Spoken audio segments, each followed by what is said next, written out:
Montana Territory, August 1881. The wind kicked up dust through the dry streets of Dry Creek as the sun beat down hard on the roofs, and Thomas Truvell stepped off his chestnut, gelding with blood dried on his knuckles and regret heavy in his chest.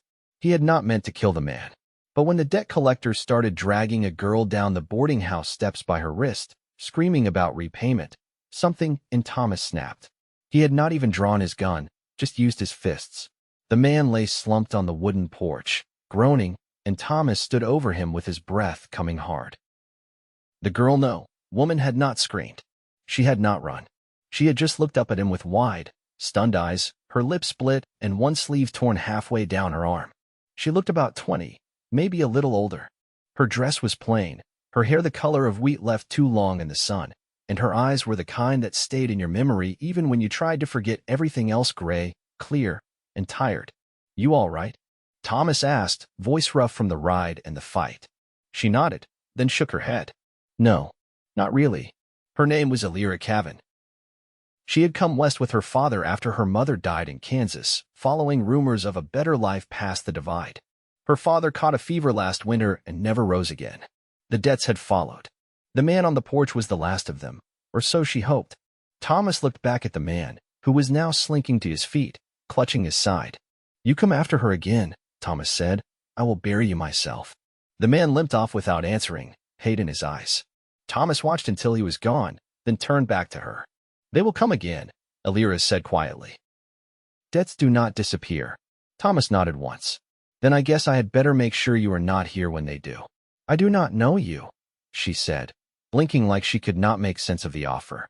"My name is Thomas Truvell. I ranch cattle out near Alderbend. I have land, water, and enough space for someone who needs a place that's hers." She frowned. "Why would you help me?" He looked at her a long time before answering. "Because I have done nothing but run from the past. Maybe it is time I do something right." They left Dry Creek that night. She rode behind him on his horse, her hands clutching the saddle horn, her silence louder than any words. He did not ask questions. She did not offer answers. The moon was high by the time they reached the edge of his land, miles of open fields, a narrow creek, a small cabin with a tin roof and smoke curling from the chimney. He helped her down gently. She flinched when his hand brushed hers, and he stepped back without a word. "I will sleep in the barn," he said. "You can have the cabin. There are locks on the door." She nodded. "Thank you, Mr. Truvell." He tipped his hat and did not look back as he walked toward the barn. The next weeks passed slowly, but something began to settle between them, not quite peace, not quite ease, but something near it. Elira cooked and cleaned in the mornings, then helped with the horses or mended tack by the porch in the afternoons. She was quiet, but not timid, careful, but not meek.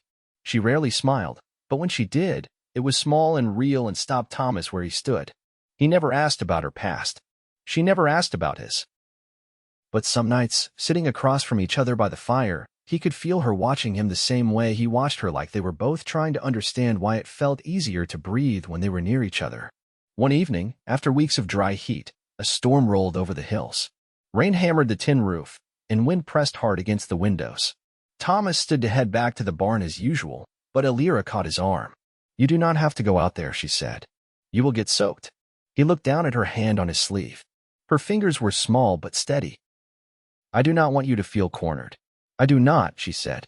"Not with you." He stayed. That night, they sat on opposite ends of the braided rug in front of the fire. She handed him a half-knitted scarf, and he helped untangle the yarn. When their hands brushed, she did not pull away. Neither did he. A few days later, Thomas rode into town to pick up supplies. He returned to find a stranger near the fence line, one of the debt collector's men. Thomas rode down hard and fast, rifle across his saddle. "She is not yours to chase," Thomas said, voice cold. "She was bought," the man snarled. "Signed paper." Her father owed more than cattle and feed. Thomas dismounted without a word and walked toward him. The man backed up, hand on his hip. Thomas grabbed the rifle and cocked it slow. "You come back here again," he said, "and I will not give you a second warning." The man left. Thomas watched until he was gone. When he turned around, Elira stood by the porch, arms wrapped around herself. "You should not have done that," she said, voice tight. "You do not owe them anything," he said. "But now you do," she whispered. "Because of me." He stepped closer. "I do not regret it." She stared at him, eyes wide and wet. Why? He reached out and touched her cheek, just once. Because you are the first good thing to walk into my life in a long, long time. She did not pull away. A week later, they rode together into Alder Bend, where the preacher kept a quiet chapel tucked between the hills. The wooden walls were old, the windows dusty, but inside was warm light and quiet air. Thomas stood beside her, hat in hand, boots still muddy from the road. Elira wore a soft blue dress borrowed from the preacher's wife, her hair pinned back neat and simple. The preacher looked between them. "What brings you here today?" Thomas glanced at Elira. She gave a small nod and stepped closer. "We want to marry," she said gently, not out of fear, but because it feels like the start of something we want to keep. Thomas took her hand, fingers lacing tight. "I spent years running from regrets I never named," he said. "But she made me stop running. She made me believe I could build something instead." They spoke their vows with quiet hearts and steady voices. When the ceremony ended, Thomas kissed her slow, his hands gentle at her waist. Elira leaned into him, her face soft with peace. Outside, the sky was gold and open. She had been freed from the grip of men who saw her as debt.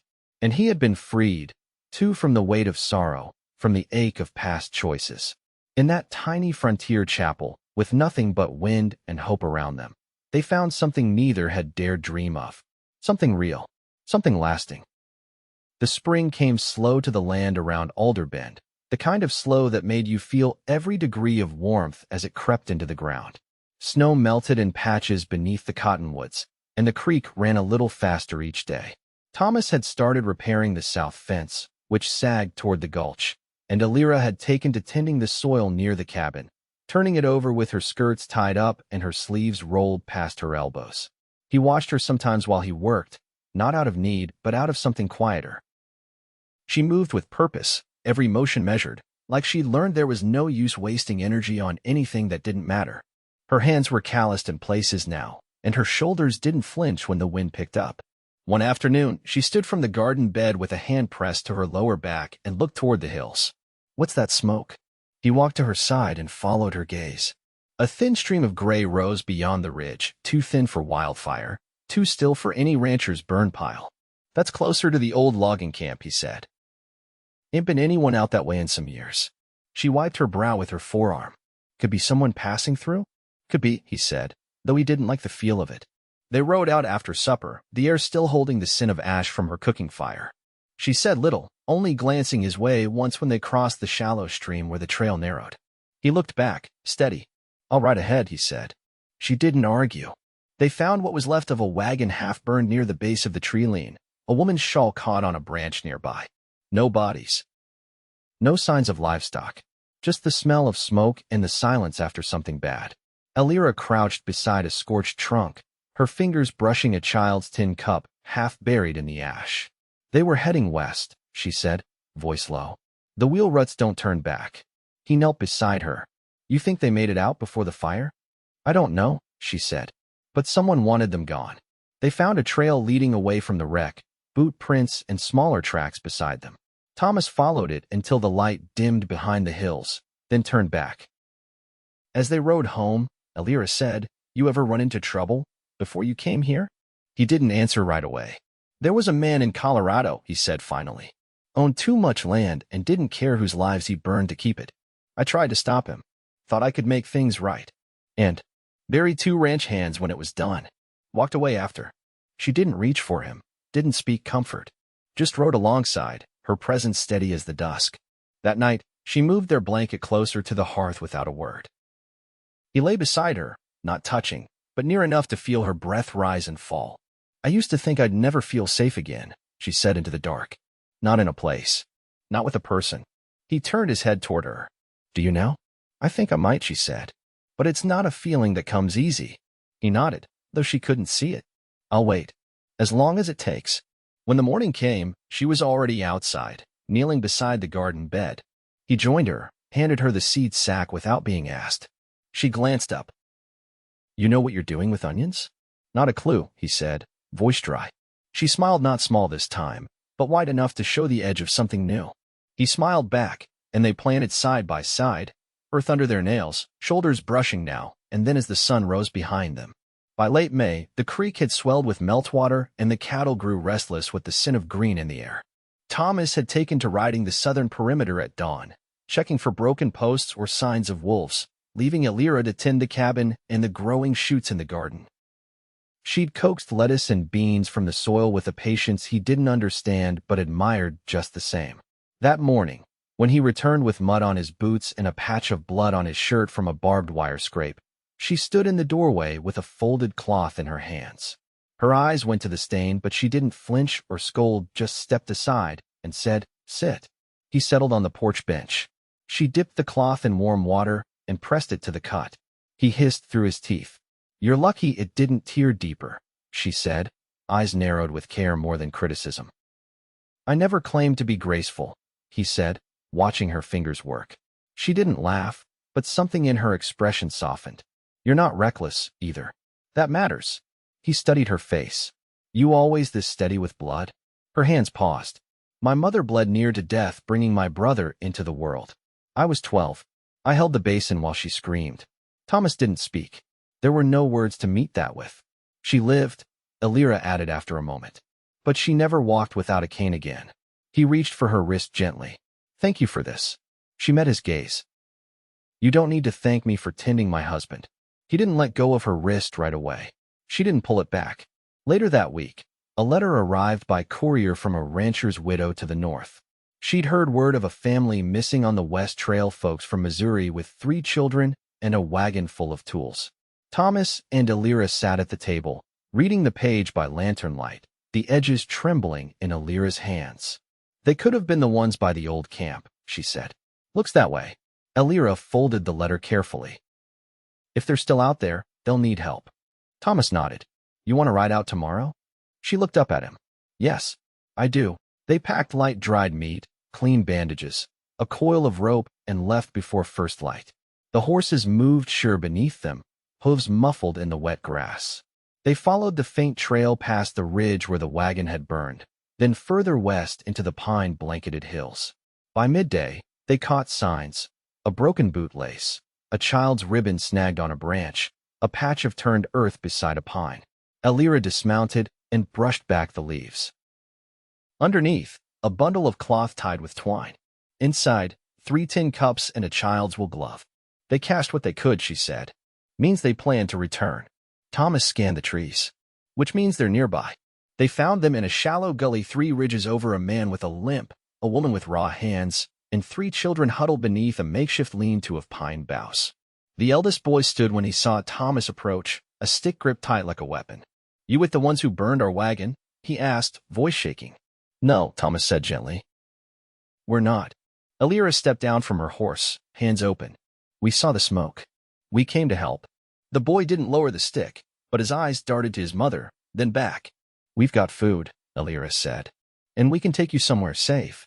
The man tried to stand, winced, and sat back down. "We heard gunshots the night it happened. I told her to run north. We lost the trail 2 days later." Elira crouched beside the woman, who held a baby wrapped in a torn blanket. "You did what you had to. You got them this far." Tears welled in the woman's eyes, but she blinked them back. Thomas handed the boy a strip of jerky. "We've got a wagon at Alder Bend. It'll take a few days, but we'll get you there." The boy lowered the stick. They made camp that night near a rocky outcrop where the wind couldn't reach. Elira sat with the children while Thomas prepared a small fire, careful to keep the smoke low. The baby slept on Elira's chest, and the smallest girl curled against her side like they'd known each other longer than a single day. Later, after the others slept, Thomas sat beside Elira beneath the stars. She leaned into his shoulder, tired but content. "You knew what you were doing," he said quietly. "I remembered what it felt like to be scared and not know who would help," she replied. He looked at her. "You're not that girl anymore." She nodded. "No, I'm not." He took her hand. "This place, this life, it's different with you in it." She turned her face to his. "It's the first time I've wanted to stay somewhere." Thomas kissed her slow, not out of urgency, but out of something grounded and real. When they pulled apart, she stayed close, her fingers tucked against his. "I think you saved me long before you knew it," he said. She smiled, something deep and sure. "Then we're even." And in the hush between wind and firelight, they sat together, hand in hand, the weight of old wounds quieted, their future beginning in the steady promise of each other.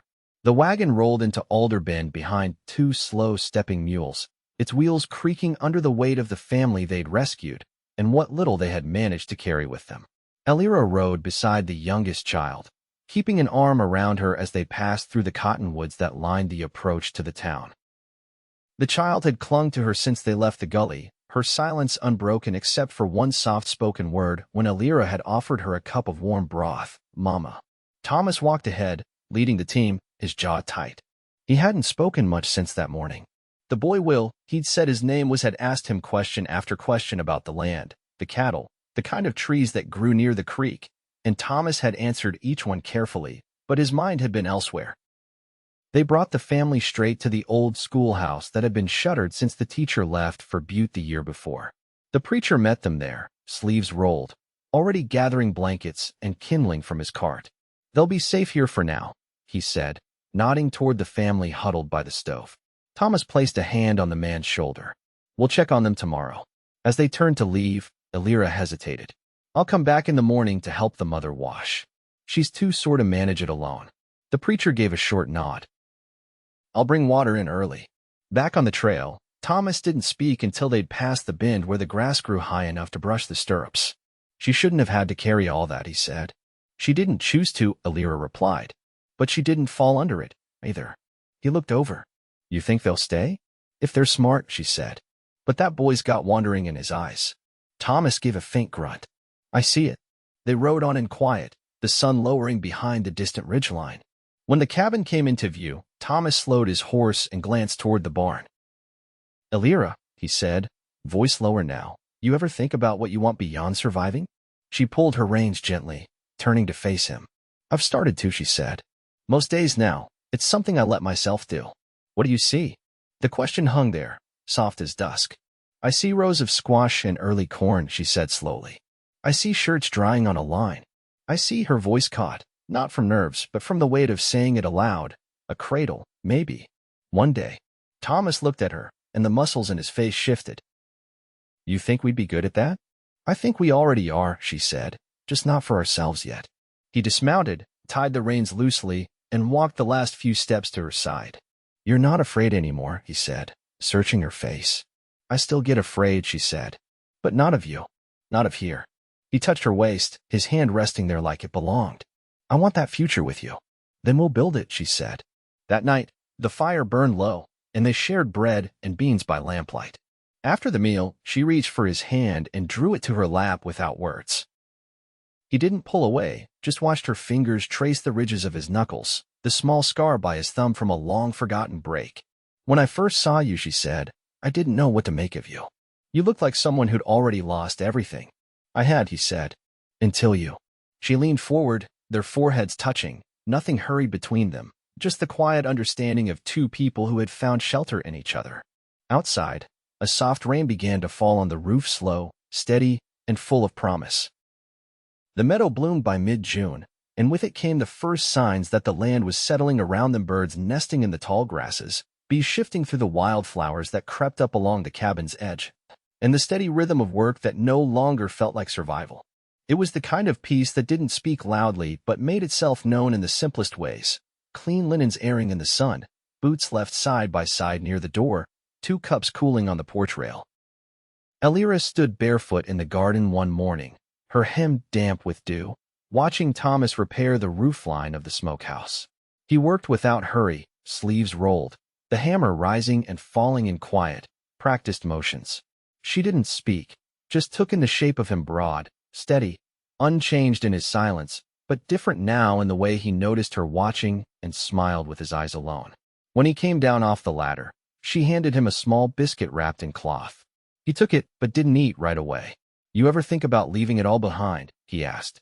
"Once," she said. "But not since I had reason to stay." He gave a slow nod and leaned against the post beside her. "I got a letter from Kansas," he said. "Came through the store. Addressed to me by name." Her brow furrowed. "Who'd write from there?" He unfolded the page from his vest. "Fellow named Ezra Pike. Says he knew my brother. Wants to settle what's left of the estate. You never told me you had a brother still living." "I don't," Thomas said, voice flat. Ezra's the man who got him killed. He handed her the letter. She read it once, then folded it sharply. What does he want? Claims there's land, maybe some coin. Wants to meet in Helena. Elira looked at him, eyes sharp. You going? He shook his head. I gave up chasing ghosts the day I found something worth keeping. She stepped closer, the space between them narrowing like a breath drawn in. Then let it stay buried. I will, he said. But I wanted you to know. No more quiet corners between us. That night, the wind shifted warm, and they lay beneath the open window, the scent of lilac drifting in. Her hand found his, fingers tracing the rough lines of his palm. I never thought I'd want a home, she whispered. Not like this. Thomas turned toward her, brushing her hair back with the backs of his fingers. You built it just as much as I did. She leaned into his touch. Do you ever wish things had happened different? If I'd met you before everything else. He shook his head once. Then I wouldn't have known what to do with you. Soft laughter left her throat. You know now? I know enough to hold on. Later that week, they rode into town once more, not for supplies or news, but to help the family they'd rescued. The mother, Miriam, had taken to sewing mince for the storekeeper in exchange for bread, and Will had started sweeping out the stable each morning. The girl, Anna, clung to a rag stuffed doll Elira had stitched from an old petticoat. Thomas set a hand on Miriam's shoulder. Cabin north of the creek's empty now. Used to belong to an old trapper. Needs some fixing, but it's dry. Miriam blinked quickly. You'd give us that. It's not giving, Elira said. It's offering. Will nodded solemnly. I can fix things. I've been watching. Thomas ruffled the boy's hair. Then it's yours to fix. By early July, the family had moved in, and Thomas and Elira's land felt fuller for it, laughter echoing faintly from down the slope, smoke rising from 2 chimneys instead of 1. Elira and Miriam exchanged jars of jam and herbs, and the girl ran between the 2 homes like a tether made of joy. One evening, Elira came in with flour on her cheek and a new calm in her eyes. She found Thomas at the table, books spread before him, figures scratched in pencil. She placed a hand over his. I'm late. He looked up slowly. How late? 20 days. His eyes searched hers, and when he saw certainty there, his mouth parted but no words came. She sat beside him, her hand still resting on his. I want this. He exhaled, long and quiet. So do I. No rush of declarations followed. Just the quiet thrum of something true taking root. The weeks that followed passed with the kind of pace that belonged to people who had finally stopped running. Elira's belly grew soft beneath her dresses, and Thomas carved a small cradle by the hearth, shaping each curve with a care that made his hands ache. Miriam shared broth recipes that eased sickness, and Anna brought wildflowers to set on the windowsill. Late in August, they stood together beneath the same tree where they'd first watched the storm roll in months before. The air was warm, the sky wide and open. I used to think peace was something you stumbled into, Elira said. But it's not. It's something you choose. Thomas wrapped an arm around her shoulders. Then I'll keep choosing you. She leaned her head against him, the weight of her full and light all at once. Every day? Every day, he said. The sun slipped lower, casting long shadows over the field, and they stood without speaking, the hush between them filled with everything they didn't need to say. Years passed. The land around them stayed generous. The child, a boy named Samuel, grew tall and sharp-eyed, with his mother's quiet strength and his father's unshakable calm. Will became a ranch hand, then a foreman, and eventually married a girl from the southern homestead. Anna helped Elira teach the younger children how to read, her laughter drifting through the open windows each spring. Thomas grayed at the temples, slow and steady. Elira's hands bore lines from years of kneading and mending, but her eyes never lost their steadiness. They aged together like trees bending with the same wind, weathered, rooted, and real. And in the end, the cabin never emptied. It filled first with the sound of footsteps, then voices, then stories told by firelight. A home, not just in timber, but in trust. They had made something that outlasted sorrow, and they never let go.